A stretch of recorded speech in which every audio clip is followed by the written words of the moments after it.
श्राद्ध पक्ष में सर्व पितृ अमावस्या का बहुत ही महत्व है। यह पितरों को विदा करने की अंतिम तिथि है। अगर कोई श्राद्ध तिथि में किसी कारण से श्राद्ध ना कर पाया हो या फिर श्राद्ध की तिथि मालूम ना हो तो सर्व पितृ श्राद्ध अमावस्या पर श्राद्ध किया जा सकता है। माता सीता के श्राप से गया में नहीं उगती तुलसी और ब्राह्मण कभी नहीं होते संतुष्ट। बड़ी ही रोचक कथा है, आइए जानते हैं इसके बारे में।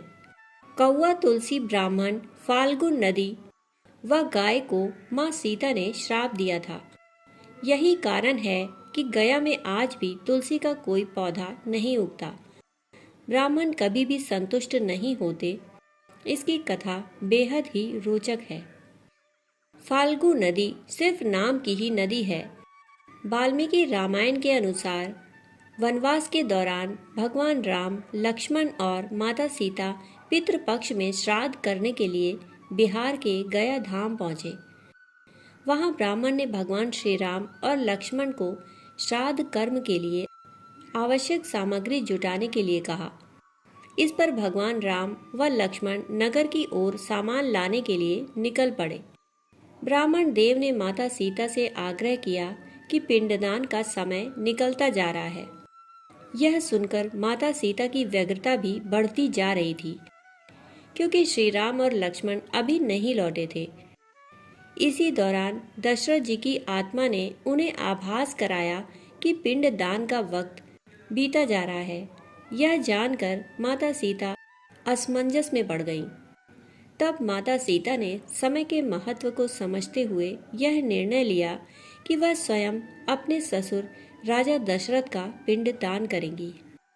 श्राद्ध समय से हो सके इसलिए माता सीता ने फाल्गु नदी के साथ साथ वट वृक्ष, कौवा, तुलसी, ब्राह्मण व गाय को साक्षी मानकर बालू का पिंड बनाया और अपने पिता समान ससुर राजा दशरथ का पिंड दान कर दिया। इस क्रिया के उपरांत जैसे ही उन्होंने हाथ जोड़कर प्रार्थना की तो राजा दशरथ ने माता सीता का पिंडदान स्वीकार कर लिया। माता सीता इस बात से प्रफुल्लित हुईं कि उनकी पूजा दशरथ जी ने स्वीकार कर ली। इसके बाद उनके मन में संशय भी हुआ कि प्रभु श्री राम इस बात को नहीं मानेंगे, क्योंकि पिंडदान पुत्र के बिना नहीं हो सकता। थोड़ी देर बाद भगवान राम और लक्ष्मण सामग्री लेकर आए और पिंडदान के विषय में पूछा। तब माता सीता ने कहा कि समय निकल जाने के कारण उन्होंने स्वयं पिंडदान कर दिया।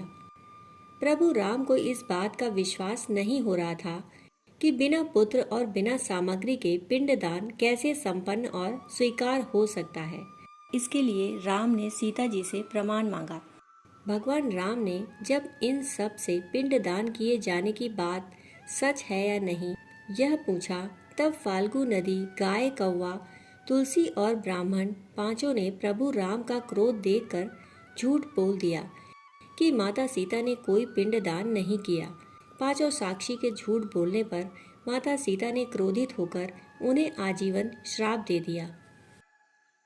वट वृक्ष ने सत्य कहा कि माता सीता ने सबको साक्षी मानकर विधि पूर्वक राजा दशरथ का पिंडदान किया है। तब सीता जी ने दशरथ का ध्यान करके उनसे ही गवाही देने की प्रार्थना की। दशरथ जी ने सीता जी की प्रार्थना स्वीकार कर घोषणा की कि ऐन वक्त पर सीता ने ही मुझे पिंडदान दिया है। पांचों साक्षी के झूठ बोलने पर माता सीता ने क्रोधित होकर उन्हें आजीवन श्राप दे दिया। फाल्गु नदी को श्राप दिया कि वह सिर्फ नाम की ही नदी रहेगी, उसमें पानी नहीं रहेगा। इसी कारण फाल्गु नदी आज भी गया में सूखी है। गाय को श्राप दिया कि तू पूज्य होकर भी लोगों का जूठा खाएगी। यही कारण है कि गाय को आज भी जूठा खाना पड़ता है और गाय को खाने के लिए दर बदर भटकना पड़ेगा। केतकी के फूल को पूजा पाठ में वर्जित रखा गया है और फाल्गु नदी के तट पर सीता कुंड में पानी के अभाव में आज भी सिर्फ बालू या रेत से पिंडदान दिया जाता है। माता सीता ने ब्राह्मण को कभी भी संतुष्ट न होने और कितना भी मिले उसकी दरिद्रता हमेशा बनी रहे यह श्राप दिया। इसी कारण ब्राह्मण कभी दान दक्षिणा के बाद भी संतुष्ट नहीं होते। माता सीता ने तुलसी जी को श्राप दिया कि वह कभी भी गया की मिट्टी में नहीं उगेगी। यह आज तक सत्य है कि गया की मिट्टी में तुलसी नहीं फलती, और कौवे को हमेशा लड़ झगड़ कर खाने का श्राप दिया। कौवा आज भी खाना अकेले नहीं खाता।